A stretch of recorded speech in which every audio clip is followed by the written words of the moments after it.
Hi Micko, how are you doing? Thanks for joining me today. Thank you very, very much for having me on your show. So we're going to do a Louder Than War interview, and we've chosen to do it by Zoom because we know that transcribing takes forever. So, but it's great to have you on board. So thanks for joining me today. It's brilliant. Thank you. So, right, you've just brought out this album. So I'm just going to start here and then go back into the past. And it's called Half Dove and Half Pigeon. It came out this month, and Jed Baby reviewed it for Louder Than War. And I think it's a marvellous cornucopia, a mixture of so many different styles and influences, going right back to sort of 60s psychedelia, through Britpop, art pop, and a whole mishmash of different influences. So if we could just sort of go back into the past, just tell me, you went to art school, didn't you? Is that kind of where it all started? Yeah, I stumbled around for a long time before that. I failed my A-levels twice. Don't know how I managed it. Ended up with an E. You had the luxury of doing them twice. Well, true. I ended up with an E in politics, you know, but in actual fact, I really found my feet with something that I was genuinely interested in. Yeah.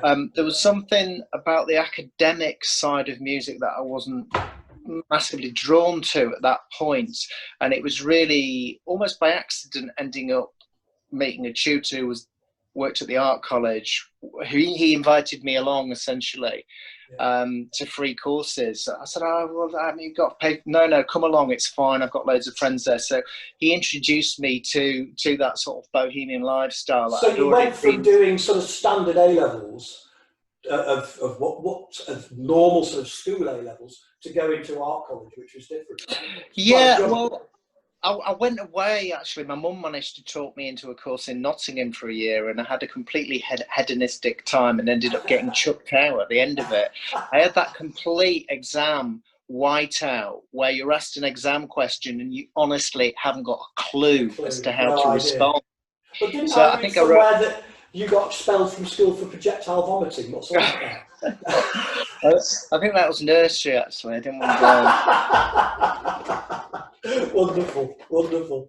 But anyway, so I walked out of that exam and then was sort of twiddling my thumbs and wondering really what to do with myself. Yeah. Signed up to do a photography night class, and that's when I met this tutor who said, "Come along, engage with sort of the more bohemian, artistic, multidisciplinary way of learning," which I really took a shine to, and all of a sudden I kind of really prospered in that environment. And what sort of art was it, Micko? Was it visual art or music? What kind of art was it? Well, it was predominantly visual stuff. I mean, it was a time in the 90s where like painting was seen as being sort of quite old-fashioned, which now seems a bit of a nonsense because you know it's such a fundamental, but it was very installation based. I was going to say installation because of Damien Hirst and all that sort of thing. It was quite and just a bit later. To be honest, I mean, it's a fantastic thing within an art education that there are so many different things that you can engage in, and I suppose the tutoring is really about guiding the interest. I think that's largely disappeared or is disappearing in this present day and age, but in a sense it gives a real respect to the individual, that the interest motivates a diverse set of disciplines. You know, it's almost following you cultivation of as much as educating you, isn't it? It's following where you see your path going, as opposed to just drilling something into you to say do this. Exactly. Yeah. And you know, there's not fixed outcomes as well, because how you make an assessment on something artistic, it's you know, absolutely you could write a dissertation about that. You know, how you compare and so straight out of art college, you moved on to the Velvet Goldmine film. So how did that happen? It must have been by some sort of osmosis or something. Well, my brother's a filmmaker. He's actually really become very successful over the last few years. He directed the film Still Alice with Julianne Moore in it, and Colette as well with Keira Knightley. But for years, like us all, an overnight success takes 20 years in the making, you know. But my brother was quite good friends with Todd Haynes, the director, and he was across in London, and I just hung out with him one afternoon in Soho. I was fresh out of film school. We found a common interest with the avant-garde filmmaker Kenneth Anger. We talked lots about that. Yeah. And it just had a very feel-good vibe about it. And I was asked in to play a smaller role, which is of the band's stylist, with Susie Figgis, who's a very well-known casting director. And it just seemed to move in a general direction. And there'd been talks of playing a featured member of the cast, Jack Fairey, the role I eventually went on to play, who doesn't speak so much. He's much more like kind of the scene setter, the spirit, the initiator of the movement rather than the main player. So if you like, he's a bit of a kind of Brian Eno meets Little Richard with a bit of Mark Bolan kind of added to the mix.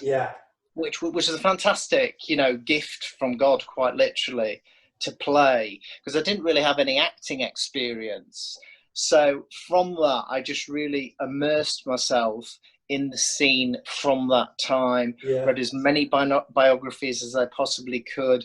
In actual fact, I was sort of method acting it, but I didn't actually know what method acting was. You were studying it, you were learning it.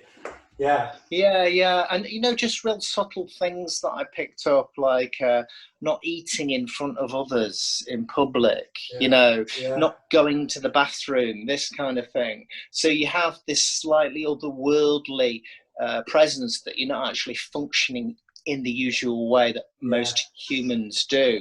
You're slightly removed from the situation. I get it. Yeah, exactly. And they shaved my eyebrows off and gave me a different coloured dye and stuff like that. Fabulous. And also, I mean, you said to me earlier, you have an interest in sort of 60s and 70s music as well. And I suppose that you were able to sort of draw on that during the filming of the movie, right? Yeah, absolutely. Well, I think the thing is, Bowie and the glam rock scene was always a cornerstone for anyone with an artistic persuasion. So it was always very much there and a reference in growing up. I had a vinyl collection, Hunky Dory and Scary Monsters, etc.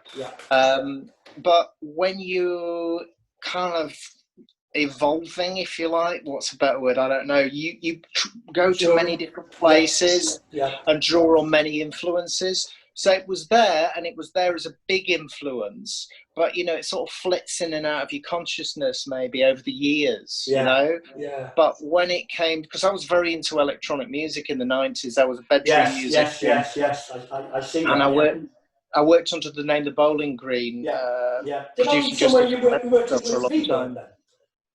Sorry, say that again. Luke Vibert involved in that? Luke Vibert, yeah. Is it Luke Vibert? He was signed to the same label as I, and that in fact was how I got in with Trent Reznor's Nothing Records and signed a deal there.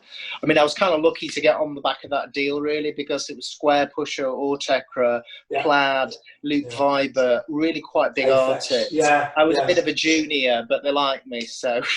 Was that Warp? Was that Warp Records? The other artists were Warp. Yes, because Aphex is on Warp. Yes, indeed.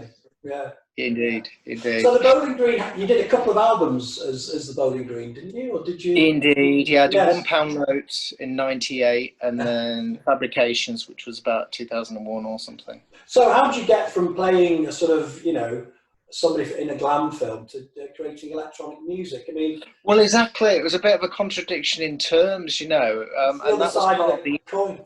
It was part of the interest, really. But to be fair, a lot of the electronic music stuff that I did was quite sampler-dealia, psychedelic.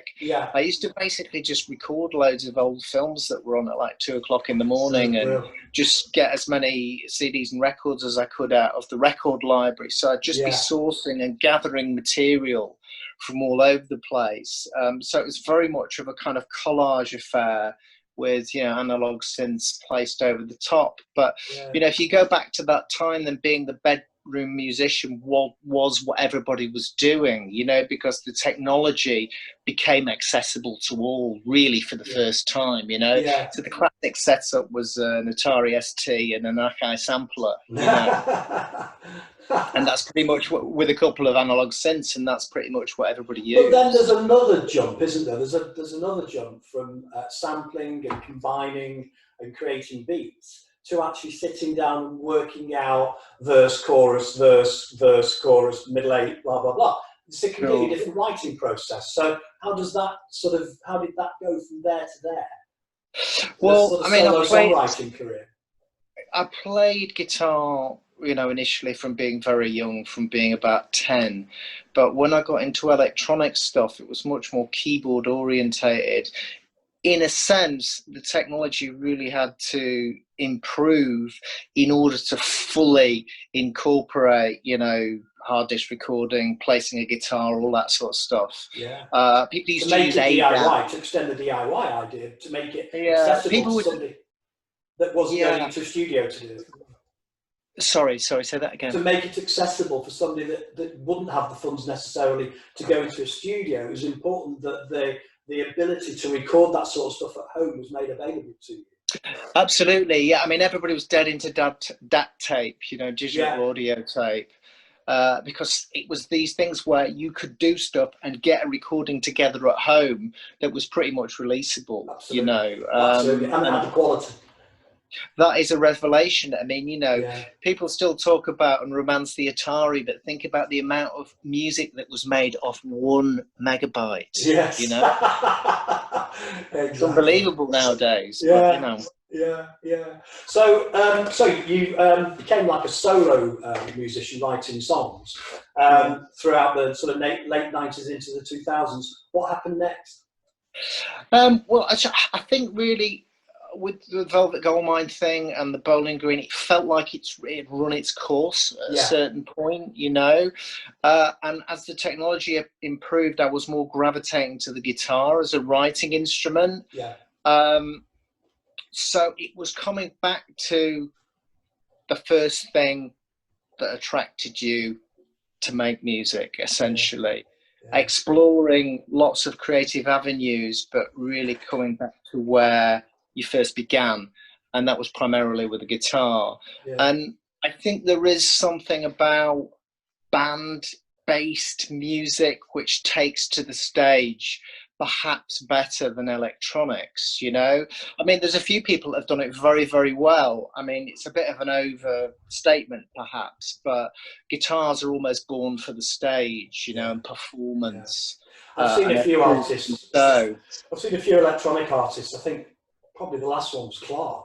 And I saw him at Warehouse Project in Manchester.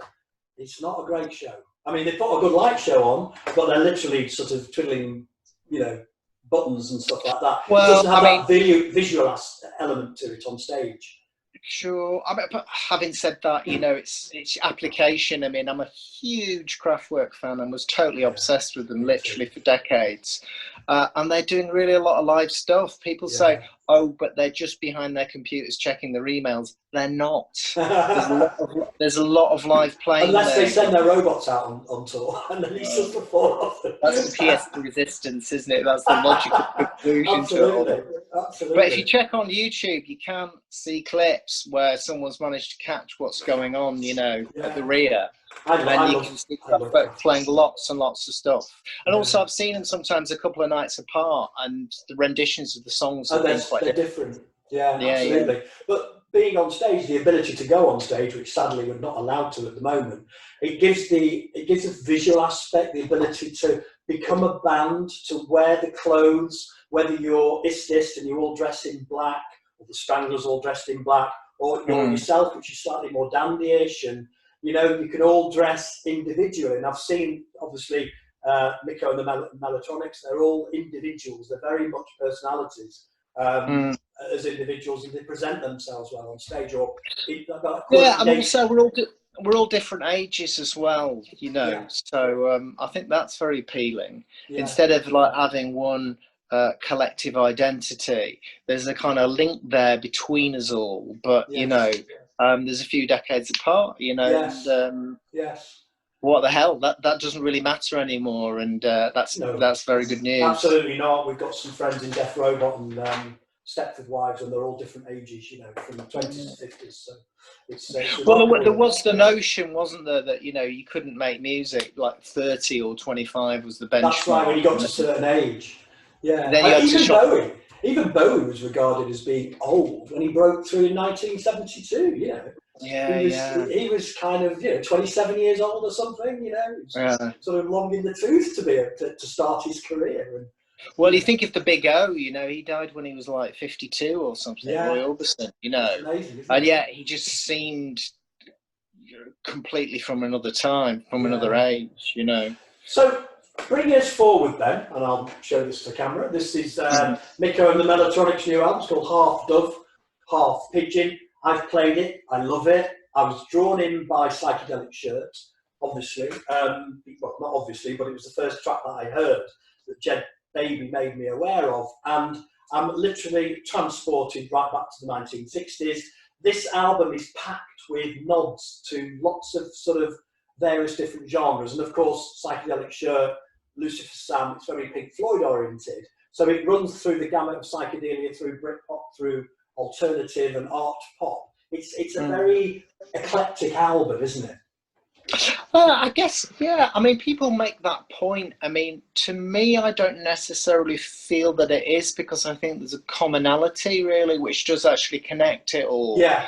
I'm not saying it's all different. It's clearly all the same band. There's a thread running all the way through it, but you can feel that there are nuances in each of the songs, like Psychedelic Shirt, Lucifer Sam, 1960 Bang. That's what, and then it goes off into another direction, doesn't it? Sure. I mean, essentially, if you've got a good idea, it should be able to turn itself into different genres effectively. Yes. So, I mean, there's a track towards the end of the album called The Now, which is very, very heavily Latin influenced and has a lot of the kind of, you know, Brian Eno, Talking Heads, late 70s avant-garde scene in New York. But, you know, You Kill My Father is, you know, kind of like the Ruttles and the Doors kind of, you know, we'll talk about the Ruttles in a minute, but yes, fantastic. Very interesting. And Fingers is very sort of quirky, Britpoppy, jaunty, and you've got that comedian, what's his name? Paul Putner. Paul Putner, yeah. I was watching the video. Yeah, brilliant. Amazing, what a great video. No, Paul was fantastic in that, and you know, he's become a good friend, and he's really helped the band out. I mean, it all essentially came through Kevin Eldon. I also play in another band called The Spammed. I'm very, very lucky to be on the bus, because it's with Horace Panther out the Specials, Rat Scabies out the Damned. Kevin Eldon, the writer and comedian, sings. And Neil Innes, bless his heart, you know, when he was with us, played keyboards. So that was, I was going to come on to that with the absolute legend that is Neil Innes, and as a big Bonzos and Viv Stanchel fan, and I've got all the albums from Gorilla all the way through, you know, Donut Greenhouse and all of that.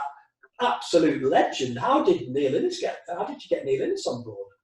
Well, as I say, it's a similar thing. There's an artist friend called Harry Pye who actually did the artwork for my album from 2015, Yours, Etc. ABC. He knew Neil and he knew Horace, and then between us, we just sort of managed to email, and we had enough purchase really with the Teenage Cancer Trust to pull people in. And because we had such a successful first day, it went from that point basically. We were like, we all had a really good time, let's do it again, you know. You know, Neil came along and it was fantastic. But were you a fan of the Bonzos? Oh yes, absolutely. Yeah. More so of the Ruttles. I'm hyper familiar with the Ruttles stuff. Cheese and onions. Well, the Ruttles of the band the Beatles could have been, you know. It's a great film, and it's a great album. I do have the Ruttles album. I did watch but that. You know, Paul, to get back to the video, sorry if I may, Kevin introduced me to Paul. We actually went to see the Specials, went to see Horace play, and that's the first time that I met Paul.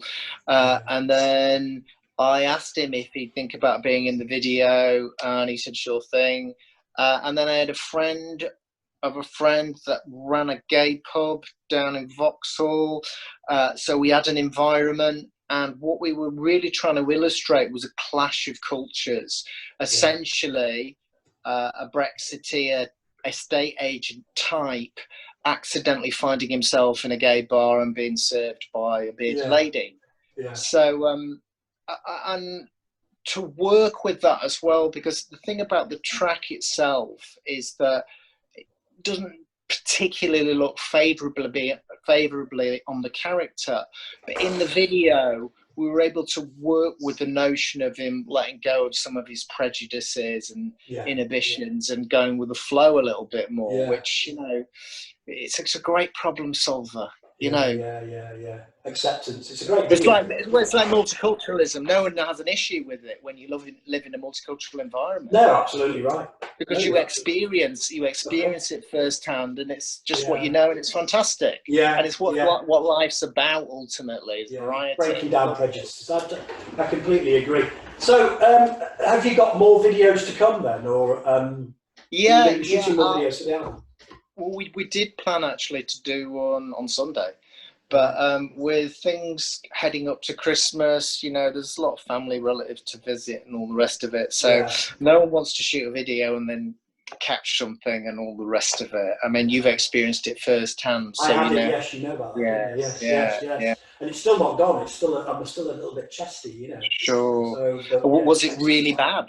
Was it really bad for you? I had a high temperature for one day, and then the rest of it was kind of 10 days of feeling a bit confused. It affected my psyche. I couldn't think straight, so I couldn't work. And I work on the internet doing some digital marketing, stuff like that. Couldn't work. So I literally just lay with no will whatsoever. It just sucked all the will out of me. And there was this sort of overriding apathy, just to not even watch TV, just to lie there and do nothing. So right. I don't recommend getting it, let me tell you. And if anybody's not anti-vaxxer, then don't listen to them. Get the jab. You don't want it. You don't want it. So what next then, Micko? How does this start panning out? Yeah, we're just saying on the video. Yeah, more videos, more. We're shooting. We're going to shoot 2 back to back. Well, that's the plan at the beginning of January, basically when Christmas is out of the way. What tracks will those be? I think we're Sick and Tired and the Now. I think we're going to do. Right. The idea being is that we can't really get out and play. We might not be able to get out to play until the summer or autumn, realistically. Absolutely. I mean, nobody knows at this point. So video content, I really enjoy doing. I really like working with the film maker Ashley Jones. Yeah. So that in itself, you know, it takes up time, and it's, I mean, the psychedelic shirt video that we did took a very long time to do, you know. I mean, there's a lot of drawing involved in it because it's a fully animated video. So I'm really looking forward to that. And for me as well, it is a slight break from making music all the time, because I did go to art college. It allows you to get into the visual aspect. As an aesthete, as a visual artist, yes, it's important. It's important. And you actually did all of the graphics for the album cover as well. No, that was a woman called Sophie Cherry did it. Oh, was it? Sorry, okay. But I sort of came up with the idea of, you know, half dove, pigeon. And what about the name Half Dove, Half Pigeon? What's all that about? Because I can see one of the claws is sort of gripping. Well, exactly. Yeah, I walk with a limp. I've got a very, very rare condition where. So it alludes to that, does it? Well, I don't know. It just seemed to work. But I found this picture of a dove, and it's like, oh, it's got a dove foot like me, you know. But I'm laughing. Sorry. That's fine. Originally, I saw the painting. It was again through my artist friend Harry Pye. He was curating an art show, and I saw the Elvis Pigeonator, which is the back cover, and also the digital front cover, which was by the artist Twinkle Troughton, and I absolutely loved it. I mean, Elvis with a quiff, it's just fantastic. Sorry, a pigeon with an Elvis quiff. Yeah. No, it is absolutely brilliant. And you're going to be... No, so then I got in touch with the artist, and I said, oh, have you got any pictures of any other birds? And she says, oh, yeah, no, I've done quite a few. Yeah. And directed me to a website, and that's where I found the dove. And I just thought, all right, half dove, half pigeon, side one, side two. Yeah. It works. Yeah. And you're going to be interviewing Terry Edwards for us, aren't you? Yes. Well, the plan is for us to sort of interview each other, really. That's really great. 2 artists. I love that. That's superb. I mean, I met Terry originally. I went to a yoga class in Stoke Newington. Everybody always ends up back in Stoke Newington. What did Alexis Sales say about it in The Young Ones? I can't remember the exact No, I quote. can't either. I love that program. Yeah. Very Stoke Newington, I think. But anyway, I was in a yoga class in Stoke Newington, as many of us have been on occasions. And Mike Gibson, actually, he plays in the Bikini Beach Band, which is just a wonderful surf act. He played in the Godfathers as well in the 80s. Fantastic guitarist. So I knew he could do this style really well. We worked on a track together, which was called Hot Patootie. And in working on that style, he said, "I will have to pull Terry in." You know, I was like, "Who's Terry?" He says, "Oh, Terry Edwards." You know, so he was the first musician I paid was Terry Edwards. He says, "Oh, you've got to give us money." So anyway, came along, absolutely did it at Mates Rate, of course.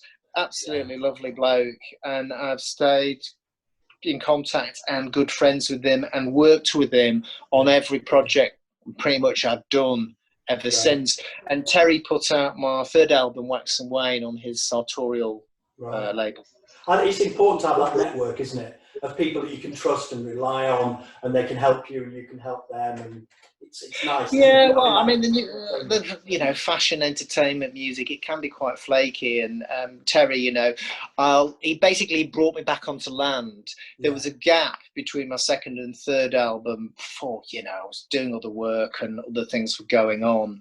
And there was actually a gap of about 6 or 7 years between releases. Yeah. And of course, you know, people look at you when you approach labels, they're just like, well, you haven't had anything out for ages, you know, just like, where's the profile, etc.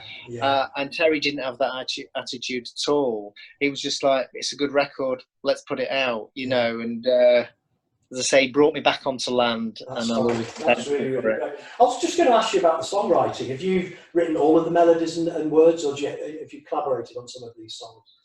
Well, John has had a massive input, if you like, into sort of the form of the work. Yes. I mean, how it's worked is for me to write the words, come up with chords and melody, but then from that, take that skeleton, if you like, of the song and work with it extensively with John.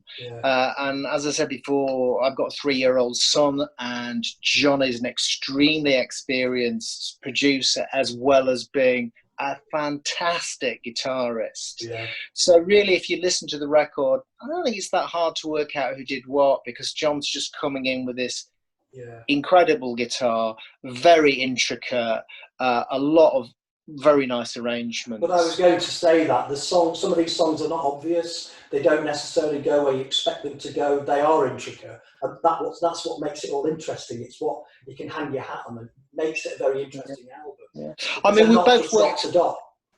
Sure. We both worked independently on the material, and then we would get together basically and thrash it out, and, you know, bring the tracks really into focus, you know.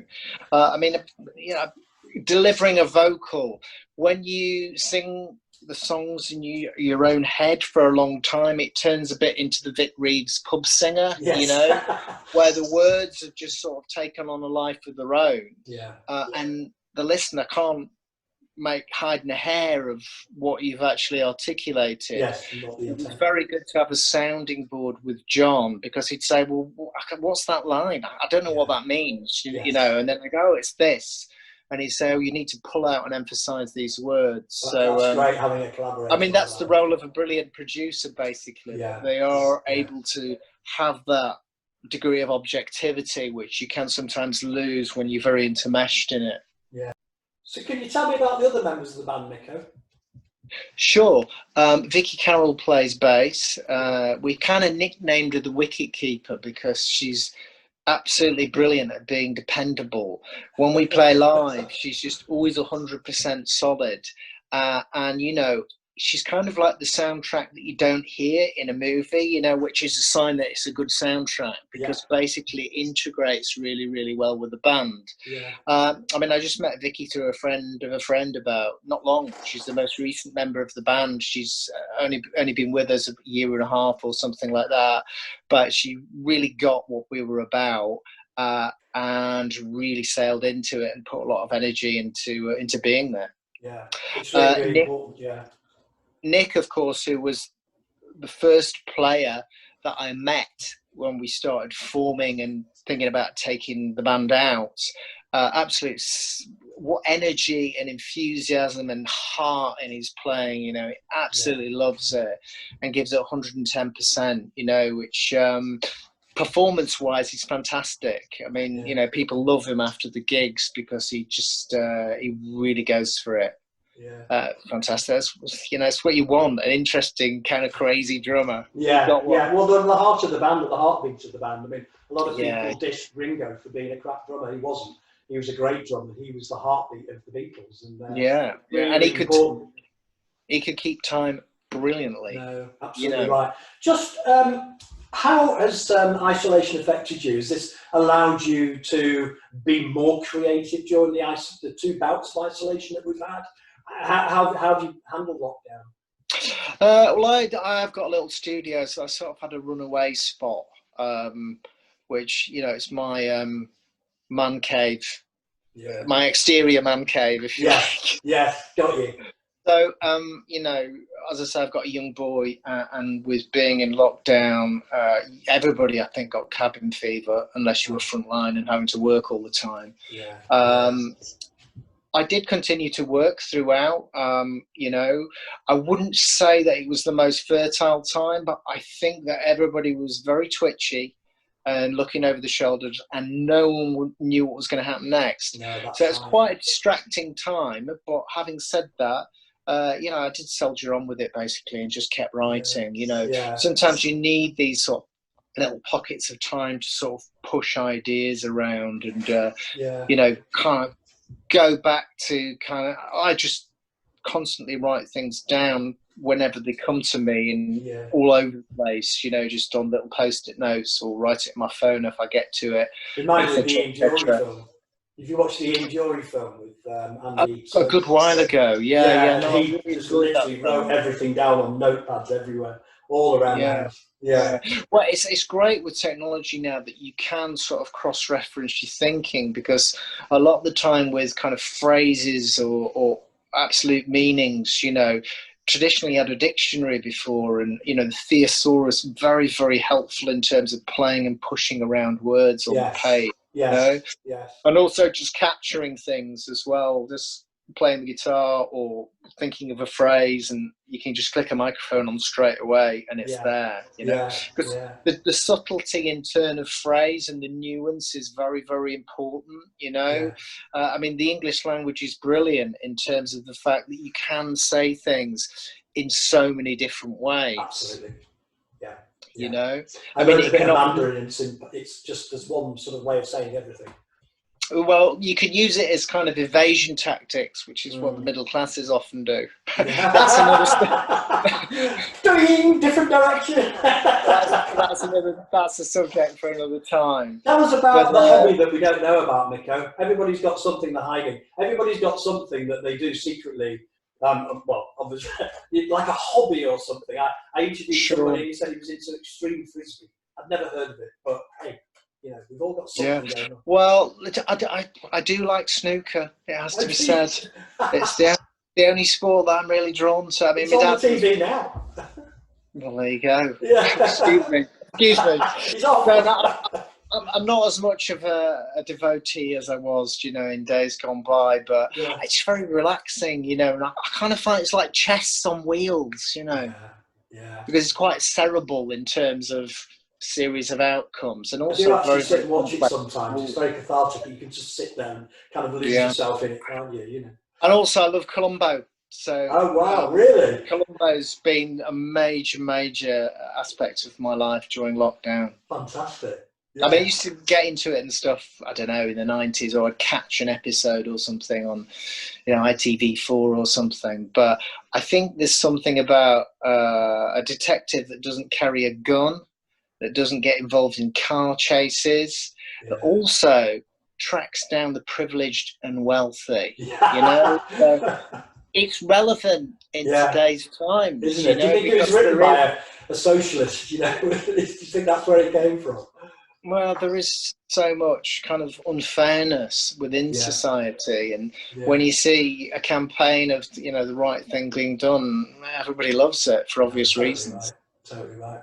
Well, thanks so much for joining me today. That's been absolutely Thank brilliant. you. Got to learn a little bit about Micko and with his band Micko The Mellotronics. So if you're looking for this album, it's on streaming, and as Micko said, you can buy it from Rough Trade and various other online and physical record shops. So thank you very much, and Thank you. I'll see you again.